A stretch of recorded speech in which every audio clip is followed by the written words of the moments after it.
It's summertime. It's been hot, but the last couple days we've experienced a break in the heat.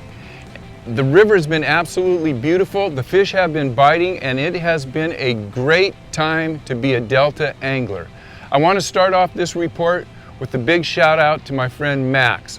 Max is 7 years old, got his dad to take him out fishing, grabbed his Snoopy fishing rod, and caught his first bass. Congratulations, Max. That's a great looking fish, and I hope I see you out on the river so we can chat sometime. Good job, Max. So with that, let's take a look at a few more pictures, then we'll get right into the report.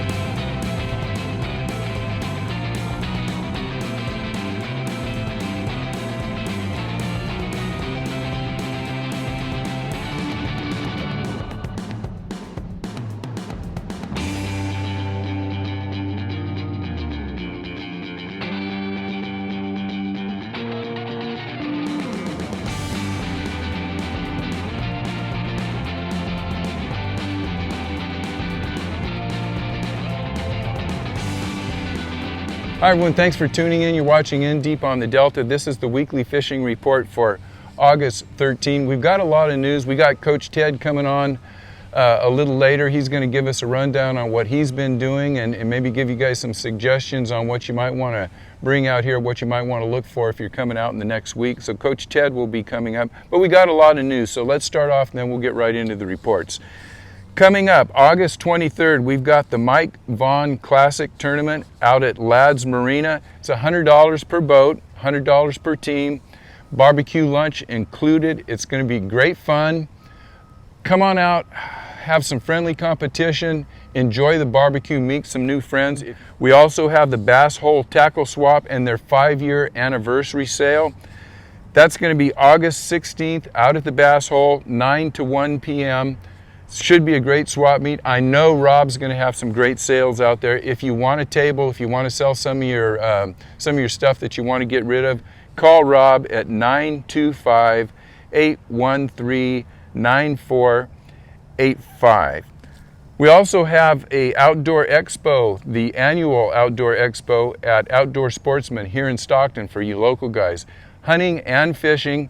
It's going to be in the parking lot at the Outdoor Sportsman. That's going to be August 22nd. Adrian from CNC Baits is going to be out there. I'm going to be out there with Adrian, and hopefully you guys come by, stop by Adrian's booth. We'll say hi. I might even have some merch for sale out there, and that's going to be the Outdoor Sportsman in Stockton, August 22nd. Hunting and fishing, and they usually have some really good fishing sales, by the way. So hopefully we'll see you guys out there. I'm going to be doing a monthly drawing for those of you who are watching the reports. And this month, the drawing is sponsored by CC Baits. The winner will be picked the last week of the month on the weekly report. And I believe that is going to be August 27th. We'll announce the winner. One thing I want to talk about, like I said, CNC Baits, local guy. Most of you guys know Adrian, supports the local bass community, Sacramento-based. He has his baits in about 25 local shops here in Central California. The bait that I want to talk about today is what he calls a spike candy, and we're going to have a couple of these spike candies in the bait package. This one happens to be a kind of a black and green one. These things are hot.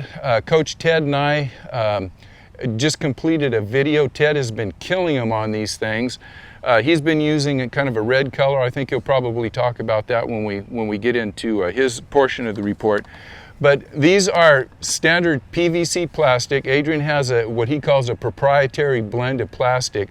He's put some hardeners in these things. These are baits that will catch multiple fish, lots and lots of fish. They're tough little urchins. He calls them the spike candy. They look great. They look like they're going to have a lot of action. If you're looking for the right color and you don't find it, he has 220 different colors that he can set you up with on this thing. So this is going to be spike candy. We're going to put this back in here. And again, the bait package has about, I think, 8 or 10 packages of worms and things. We're going to go over some of the worms. He's got some drop shot worms. He's got some wacky worms. He's got some creature baits. He's got some really nice stuff in here. We'll go over one little bait, you know, for the next couple weeks until we give them away. Let's jump right into the report. And you know, I don't have to spend a lot of time on Clear Lake or Don Pedro because it's pretty much the same as what's been going on. So when you get out to Clear Lake, the fishing has been fantastic. I talked to the folks down there at Clear Lake Outdoors, and they're rolling along. I guess the one change could be they seem to be catching more and more numbers. The bigger fish are not showing up quite as much, but that's probably because they're catching so many fish in that 1 to 3 or 4 pound class. You're just taking up a lot of time, and it takes time away from catching the 5, 6, 7, and 8 pounders. But the fishing has been fabulous out there. How are you catching them? It doesn't matter. Get in your boat, run the bank, junk fish. You can throw what you want, whether it's, you know, worms, whether it's crankbaits, whether it's jerk baits. You're going to catch fish. Do what you like to do. Go out there and have fun. If you want an up-to-date information, call Clear Lake Outdoors, 707-262-5852. So that's the Clear Lake report. Don Pedro, I talked to Aaron out at Central Valley Bait and Tackle in Modesto. He says it's tough. I mean, he's being honest. And when I pulled Aaron on to do a weekly report about a year ago, you know, I said, primarily we're looking for winter reports, because when the Delta gets tough in a few months, and it's going to get tough, we're going to enjoy the next few months out here on the Delta. But you know, when December comes around, January, it's going to get real tough. A lot of us are going to want to be heading up to Don Pedro and some of the Mother Lode lakes. So right now, Aaron's being honest. It's tough fishing. Daytime is tough. The morning bite has been tough. He said if you're going to go out there, probably fish at dark and after dark. That's really your best chance of catching some fish. For those of you who are hardcore Don Pedro guys, or if you're thinking about going up there fishing one of the bigger tournaments, right now, forward-facing sonar throughout the day, if you want to catch fish, is a necessity. You've got to be on that thing. You got to know what you're looking for. You got to be good, and you got to really grind it out there to get some fish in the boat. But we will keep that Don Pedro report up, you know, weekly, just in case something turns around on us. You know, we'll have you up to date on that. Now the Delta, I'll tell you, the Delta has been, like I said, the last few days, it has been absolutely beautiful. The weather out here it has gotten into the 90s, but man, the mornings have been beautiful. Actually, if they've been chilly, you've got to wear a light coat when you're heading out to your spot. The fish have been on. It's been a good AM bite, a good PM bite, and as you work through the day, as this wind picks up on and off, as the tide, you know, ebbs and flows, there are some really good bite windows throughout the day. It's kind of junk fishing. The water is 5, 6, 7 foot visibility. Generally, the temperatures have been about 78, maybe even up to 80 degrees. There's good, healthy vegetation all over the central Delta, and the fishing is good. Stripers, there's a lot of guys out there fishing. I know a lot of guys are drifting bluegill, and I'm just going to briefly say that the fish are out there. There's a lot of resident fish. They're not big fish. I got a report from a friend of mine, Steve Thurman. He was out. I'm going to try to get this picture up there. He was out, and his partner, I think, caught a fish around 30 pounds. I think they were out down around Liberty. That's an outlier. You know, if you want those bigger fish, you're going to have to go way up to Calusa or the American River up there. There's probably a few big fish holding around. But fish in the Delta are generally the schoolie size. They're not in great numbers, but they're catching them. Just not a lot of interest in the stripers right now, but they're going to be coming in a little bit. And also, I'm starting to get reports from people seeing salmon in here. It's a little early for them, but maybe we'll have a good salmon run. We'll have some fun catching some salmon a little bit later. So with that, what I want to do is let's turn the weekly fishing report over to Ted, and he'll tell you what he's been doing. Then we'll, when Ted gets done talking about, or Coach Ted gets done talking about what he's been doing, I'll go over a few of the tournament results. Then I'll give you my take. I'll tell you what information that I picked up from Rob and Joey and Christian, a few of the guys that have been fishing around the Delta. So, Coach Ted, take it away. Let's hear what you've been doing, and tell us what we need to be doing. All right, I got Coach Ted out here, and he's going to help me with the weekly report. And Ted, I'd like you, as a person that's been out here, 4 or 5 days a week for the last couple of weeks, you've seen some trends, and we've talked about some. We've been out fishing this morning, and I want to talk about a few of the trends, and then I want you to talk about what you have been doing and basically what has been productive for you. I know a lot of you guys out there, you get to fish once a week, and if you hit one of those days that it is the big fish just aren't biting, you're going to catch fish, but it's not you, it's just the big fish aren't biting. And you kind of see a biorhythm of that happening, and when the big fish bite, they bite. Mm-hmm. When they don't bite, they don't bite. So with that, kind of talk about that a little bit, and then maybe let everybody know what you've been doing and the techniques that you've been using and the tide that you might be looking for. Well, your analysis is dead on, and we all have those long days that we wade through a lot of fishing to catch a couple of nice fish. I mean, like today? Yeah, like today. That happens all the time.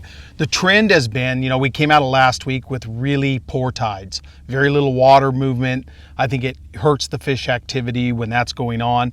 This week's a complete role reversal. We have big king tides early in the morning. I think they're 4:30, 5 o'clock, 5:30, 6 o'clock tomorrow. So from daybreak till almost lunchtime, we have a lot of water movement on the Delta.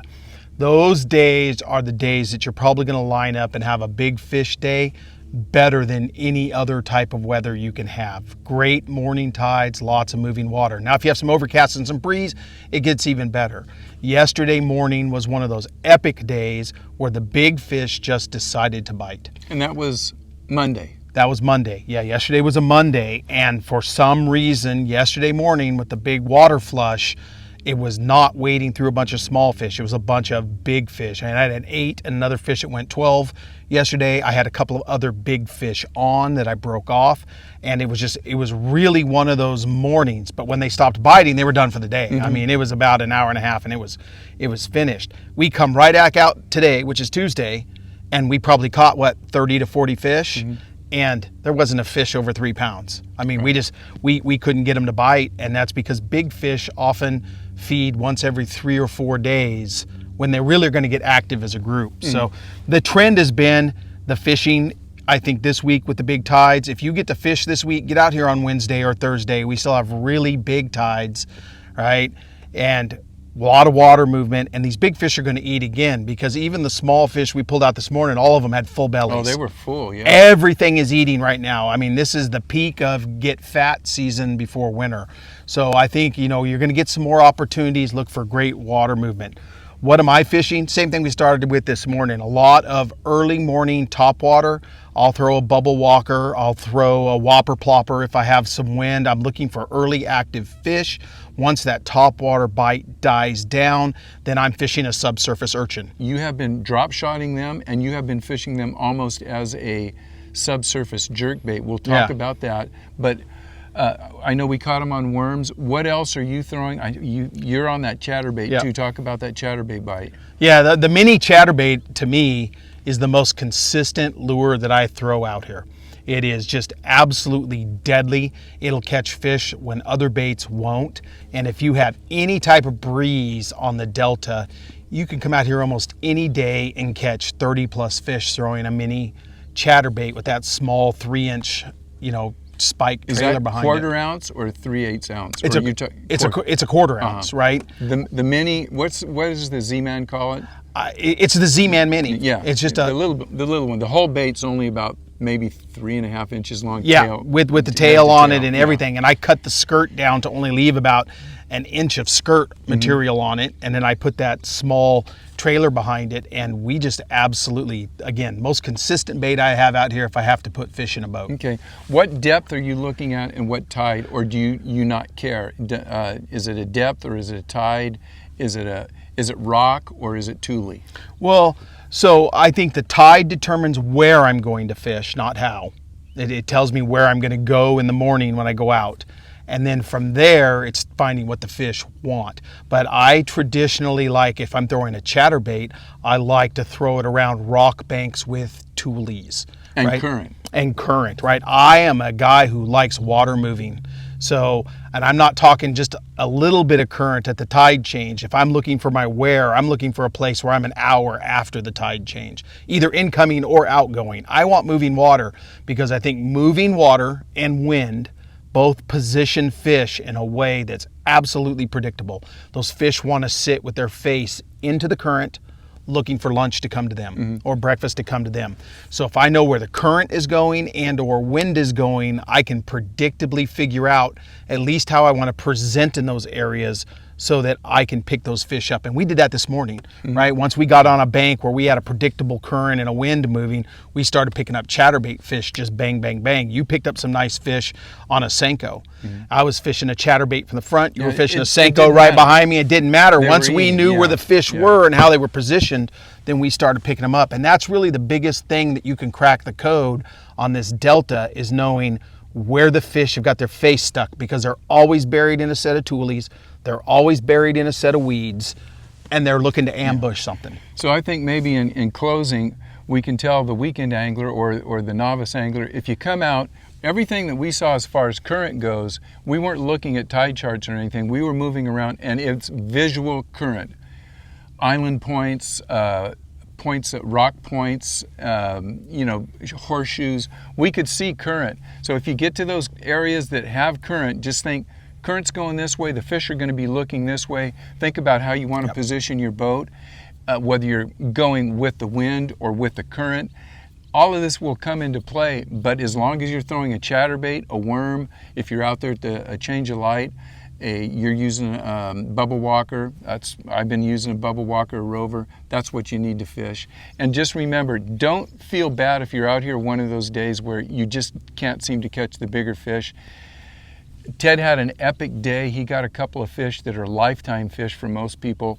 We're out today, and it's back to grinding out here, and it's the fish more than what you're doing. So Ted, thanks for Absolutely. Thanks for giving us that information, and let's sit down and we're going to talk about these urchin baits. We'll have this urchin video out hopefully next week, and let's finish this up and go get something cold to drink.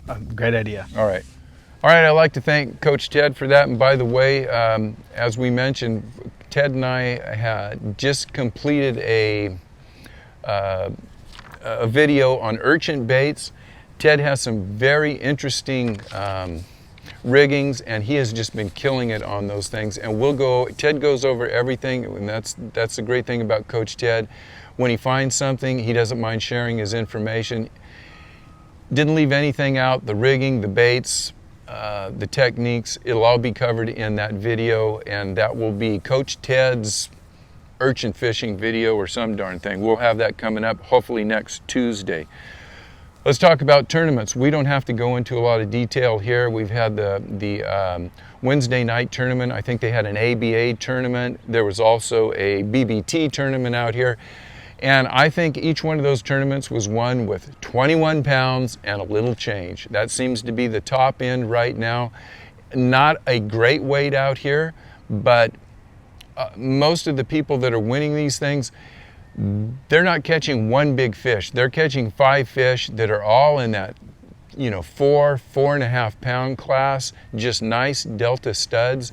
As these females continue to recover from post-spawn, and the females are out there, they're in good shape, they're fat, and they are feeding. Right now we're experiencing a full moon that has just dropped out, so they tend to go on a little hiatus for a little bit, but give them a week or so, let them recover from this full moon situation. And I think these 21 pound weights, next week I bet you we're going to talk about some 25, 27 pound weights, because the guys that are good at catching the 4.5 pound fish, they're that far away from pulling in a couple of 6 pound fish with those 3s and 4s, and that boosts them into that, from that 21 pound class to the 25, 27, 28 pound class. So there's going to be some bigger limits coming in. So with that, what's everybody been doing out here? They've been catching fish. I got another good story for me. I got a chance to go out with one of my old high school buddies. Took Keith out. Keith's an old baseball guy. He's worked for 35 years as a scout and a baseball coach, and decided to retire and take a little bit of time off and take up fishing. Keith lived in Stockton his whole life. I don't think he'd ever been out on the Delta. I said, Keith, we got to get out there. We went out, did a little casting instruction. Keith ended up catching his first largemouth bass. So Keith, congratulations on that. Went on to catch about 10 more. And I think Keith right now is looking for a bass boat. And we'll probably be seeing him out here on the Delta soon with a fully rigged bass boat and getting into bass fishing. So that was a great time for me. And by the way, if you guys get to, whether it's your children, whether it's a friend that, you know, is a non-fishing friend, if you ever get a chance to take them out and have them get their first fish or their first bass, there's nothing like that. It's even better than catching a bass yourself, unless that bass is 7, 8, 9, 10 pounds. That's better for me, but you know, you get the gist of the matter. So tournaments are rolling along. Everybody's catching fish. It's junk fishing. I talked to Rob. Rob is saying the same thing, but he's saying the punch bite is really starting to happen since this hot weather has come in. So if you want bigger fish, you probably want a punch or frog. I know Coach Ted has been catching fish. He has been throwing chatterbaits. He's been throwing these urchin baits. He's been fishing topwaters in the morning. The morning bite for me has been good. AM topwaters, I'm using a lot of roving baits. The big baits I haven't been throwing a whole lot because I'm just not getting bit on them. Again, full moon, you know, dropping out. Give me about a week or so, I'm going to start getting back in with those big wake baits and things. They're going to be catching fish. But right now, for me, a rover or a bubble walker are my two favorite baits in the morning. As soon as that bite dies off, if you throw a worm on, you'll start catching fish. I've been throwing a weightless green pumpkin Cinco, and I'm getting plenty of fish. You got to wade through a lot of smaller fish. There are a lot of fish between 2 and 3 pounds, a good number of fish between 3 and 4 pounds. After you start getting over 4 pounds, those fish get much harder to catch, but every day you will have a legitimate chance if you are throwing a chatterbait, a topwater in the morning, or a worm. You're going to have a legitimate chance of catching one of those 5, 6, 7, 8 pound fish. Another bait that's been coming on strong is the crankbaits. They're not catching the bigger fish, but if you just want to get bit, you'll get a lot of fish on crankbaits. They're fun you can throw a little lighter tackle. The smaller crankbaits have been working. And if my suggestion is when you are fishing your chatterbaits, if there's no wind, maybe you put the chatterbait down, you fish worms, drop shot. A little bit of breeze comes up, start throwing that chatterbait, green pumpkin, or some type of crayfish or sunfish color is what you were looking for. The minis, the little small chatterbaits have been doing well with the light breeze. If that big breeze comes up, you want to catch a bigger fish, go into your big donkey slayer or something, throw that bigger bait, and you'll have a chance to catch a bigger fish. You won't catch as many fish, but you will stop catching a lot of the smaller fish, and you'll give yourself a chance to catch one of those giant toads. So light wind, small chatterbait, wind that comes up to, I'll say, over 5, 6, 7, 8 miles an hour. When you get a little bit more chop on the water, throw that bigger chatterbait. The high outgo tide has been good. The low tide fishing flats has been good. Generally, the first hour of each tide change has been when you want to get out there. That's pretty standard, but everything has been going on out here. It's been a lot of fun, and man, I wish I could go out today. I'm gonna get to, haven't seen my grandkids in about a week or so. They've been on vacation, so I'm gonna get up to see my grandkids today, and I hope this weather holds for tomorrow. I got it planned with a partner of mine to go out fishing, and I think it's going to be darn good. I can't wait to see what the results are for this next week. So I want to thank you guys for watching. Keep the cards and letters rolling in for you guys that have been sending in reports. I appreciate those. I should be telling you that 4 or 5 times each week, but you probably don't want to hear that either. But you guys really helped me put this report together, so I want to thank everybody that sends in those reports. We'll see you guys next week. Good luck. Be safe.